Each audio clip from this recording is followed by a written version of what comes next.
In 1791, we had the creation of Upper and Lower Canada from the province of Quebec.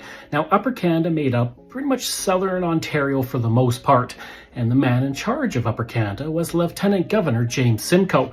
Now, you had three levels of government in Upper Canada. You had the Legislative Assembly, the Legislative Council, and the Executive Council. And the Legislative Council and the Executive Council were the top councils. That's where people were appointed. The Legislative Assembly was where people were elected. And because James Simcoe appointed people of power to the top two places, the Legislative Assembly had really no power because the upper houses could pretty much just veto anything that they brought in. And that led to the creation of the Family Compact. And this was an oligarchy that existed in Canada from about the 1790s to the 1830s, and they held power over everything in Canada.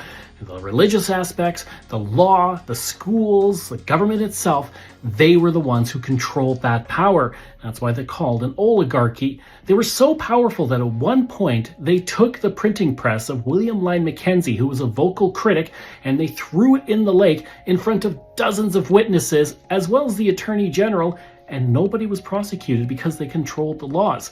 Now, the only reason the Family Compact disappeared was because of the Upper Canada and Lower Canada rebellions.